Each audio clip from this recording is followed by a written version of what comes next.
Nas, RZA, when did y'all first connect? When did y'all first become aware of each other and connect, Wu-Tang and Nas? Because there's a long history there. Right. Wow. We met each other when? We met, man, a long time ago. Yeah. I wasn't even really in the game. I was coming up. You know what I'm saying? It was like early 90s? Yeah. Very early 90s. Yeah. Mm-hmm. So we met before the first Wu-Tang album, you know what I mean? But far as, you know, when we connected, I think energetically, I think my brother Raekwon brought Nas out to Shaolin. Yeah, yep. And Bong Bong, you know what I mean? At what point was this? Because you and Ray connected and Ghost on Mobb Deep's Eye for an Eye, right, which was a very important track. Obviously, Cuban Links came. Verbal Intercourse is one of the fan favorites. At what point do y'all connect before actually maybe recording the music? Like how, if you can remember that time frame. I remember the first Summer Jam for Hot 97.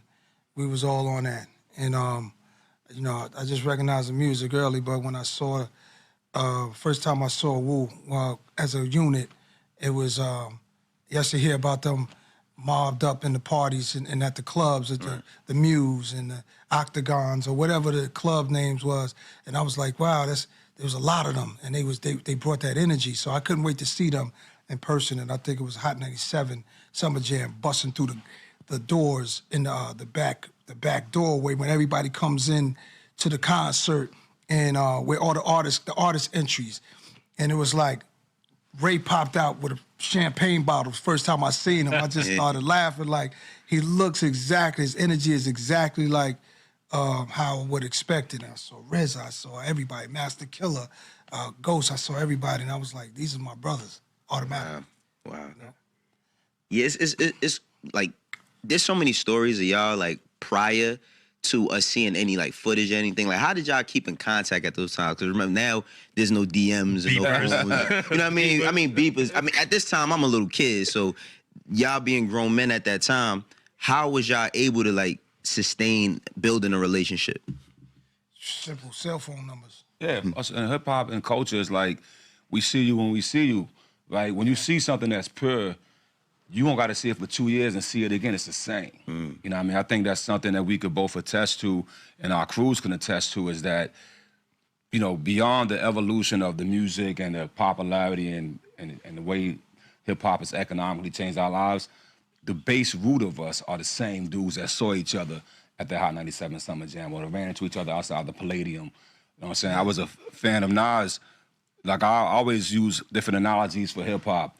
Right, so if I use the analogy of chess, he's like a Bobby Fischer, right? A young master, like, got it, you know, before people, you know, most people, you know, won't get his level until they're 23, 24 at best. Right. He's getting to that level at 16, 17, you know what I mean?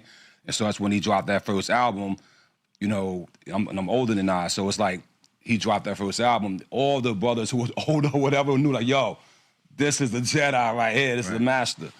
And then when you get a chance to, you know, record with him or see him, he's just always been the same. You know what I mean? And so you don't got to do like now that you got to keep texting the dude or calling the dude. Right. I can see him 5 years from now, and it's gonna be like, yo, that's Nas. Yo, that's RZA. You know what I mean? It's pure. Yeah. So fast forward into now, because again, we're just setting the stage. 93, 94. Hip hop as a culture, we're still fighting for respect. We're still just maybe getting out of that era where mainstream America was calling us a fad, saying that it wouldn't last.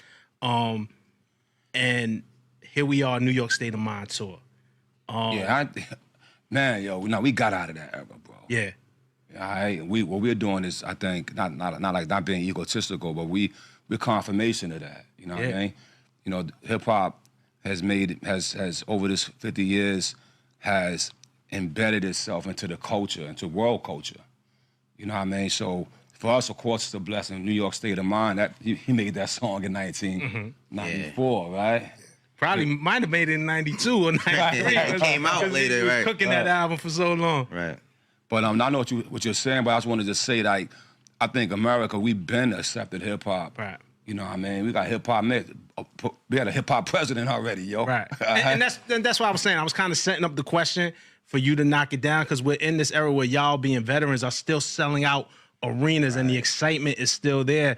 Nas, congratulations to you. Did MSG with Hit Boy. Like, huge on the success of King Disease, the trilogy, Magic, the trilogy. Right. Like, to be this long into your careers, still doing the music in the way that you're passionate about and still having the fans go crazy and accept it is an energy that we haven't seen from our veterans just yet. So I think we're even opening new doors to what the future will look like. Right.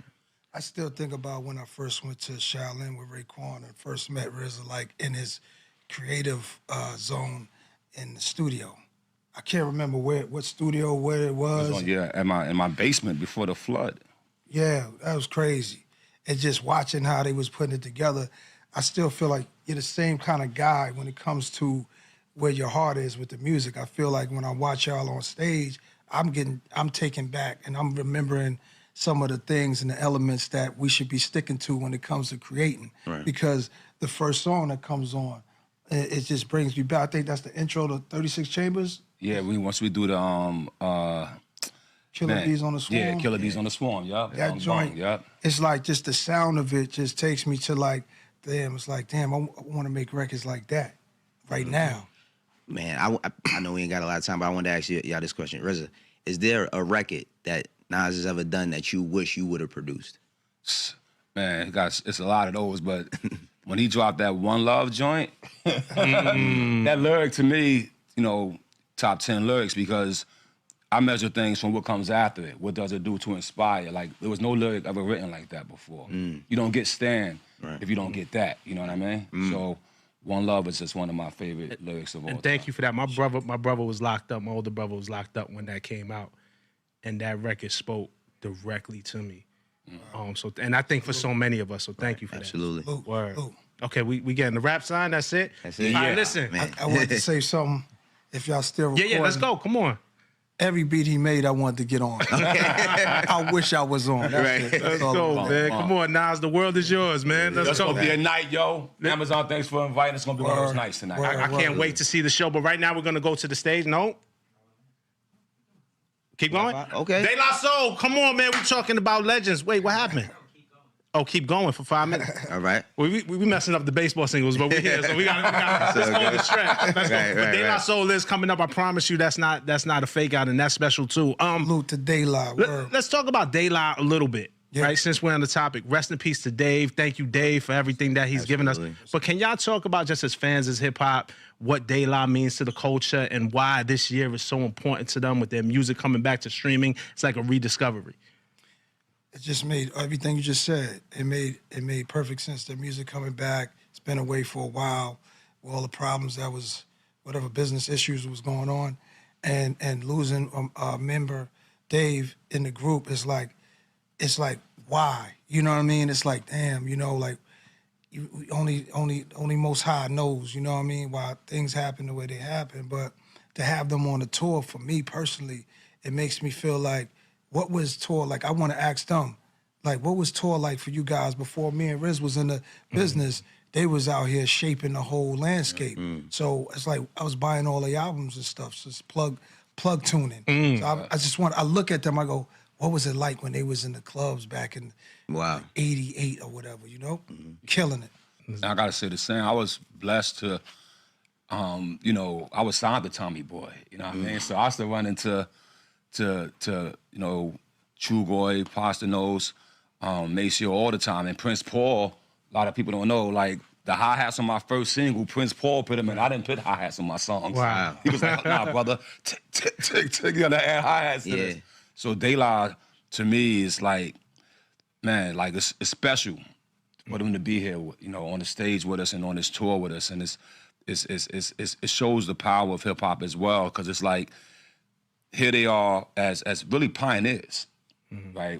They may have pioneered the skit itself. Yeah, we weren't having skits on that. Skits until they showed us how to hook them up. You know what I mean? So to have them rocking with us and their energy which they bring to the stage, and of course, without their brother, not to give a spoiler, but y'all know what we're doing. Talib stepped in, and he's holding down that space. Right.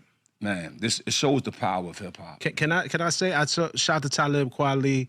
I saw De La. I think it was at Urban Plaza. I forget where it was, but it was just maybe a matter of weeks after Dave had left us, and the album was out on streaming. and Talib got up there and rapped all of Dave's verses then. Wow. Almost as if he wrote them. That like some expert MC shit. He really gave us the feeling that we needed. Wow. And I was like, how did he have time to prepare for this? Like he's grieving because that was his man too. So shout out to Talib Kweli, just consummate professional, amazing MC. Yeah. Shout out to him for sure. Last time I had spoke with you, it was around King Disease 1. And it was before you got the Grammy. And I know we live in such a like accolade driven time right now. Like everything is the #1, the Billboard Top 10, who got the #1 on this platform or whatever. I wanted to know, like, with both of y'all still continuing to put out music, when did it stop being purely about accolades? Because even though we all from New York, we do want to win, right? For sure. So when did it completely stop being about accolades? I think one of the reasons why we are on tour is because we kind of had the same kind of feelings about all of this. It was never about it. It was never about that. I don't know, I can't speak for RZA and Wu, but I just felt like I can tell by their energy. It's like that's all of that stuff is blessings, beautiful, but we're too busy on the ground doing the stuff that we feel safe with, the world that we're safe at, the world that's receiving and relating to the music. That's everything. Yeah, I echo those words, y'all. I respect that. RZA, can we talk about in the conversation about Dave and what De La had to go through in missing a member and still soldier on and carry on the legacy? Many years ago, y'all lost ODB, who not just a brother, a Klansman, but also your real life family on this tour. Again, not no spoiler alerts, but I think people have seen it. His son is out there repping for him. Can you just talk about ODB and his legacy and then sharing that stage with his son?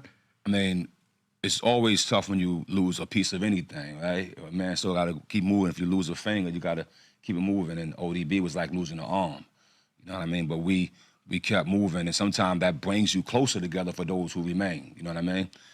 I had a moment to talk with Paz about it, and it's not a lot of words you can say. But I will say it's a blessing, and hip-hop is a blessing because here we are, a second generation, the YDB is on stage. Now, one thing I will say about it, though, for a lot of us who may have misinterpreted ODB, and even myself, sometimes I thought that, some of his unpredictable, outrageous techniques of what he did, you may think it came from the 40, came from the blunt. Nah, it didn't come from nothing. And the proof is his son don't do nothing. He don't smoke nor drink. And you see all that same beautiful energy coming through. So it's genetic, you know what I mean? And for us, it's a blessing, to watch, him be up there with us. And me and my Wu brothers, he's our nephew, you know what I mean? And it's like, we up there like, yo, look at this, man. And we know that his father is proud, you know what I mean? And we're blessed to have him with us. Nah, it's amazing. I'm telling you, I can't wait. I told Amazon that I was joking earlier, but I said, hey, can you guys get me tickets to the Wu-Tang Nas show? And they said, yeah, we got you, but you have to work and you have to do this live stream. You got to do a little bit of work. So I'm here, I'm going to do the work, but as soon as this is over, I'm going to be in the front of the stage. I mean, because this music meant so much to us. Y'all legacies that y'all left gave us hope. Y'all spoke to us when we feel like we wasn't heard and we wasn't seen. And it's just amazing to still feel that energy going on. Yeah, we getting to rap. But now we getting to rap? Yeah, we getting to rap. For real this time? Yeah. All right. So we appreciate y'all brothers. Yeah. But thank you, brothers, man, for real. Yo, it was an honor, man. Thank you. Appreciate it, man. And kill it out there tonight, like I know y'all will, man.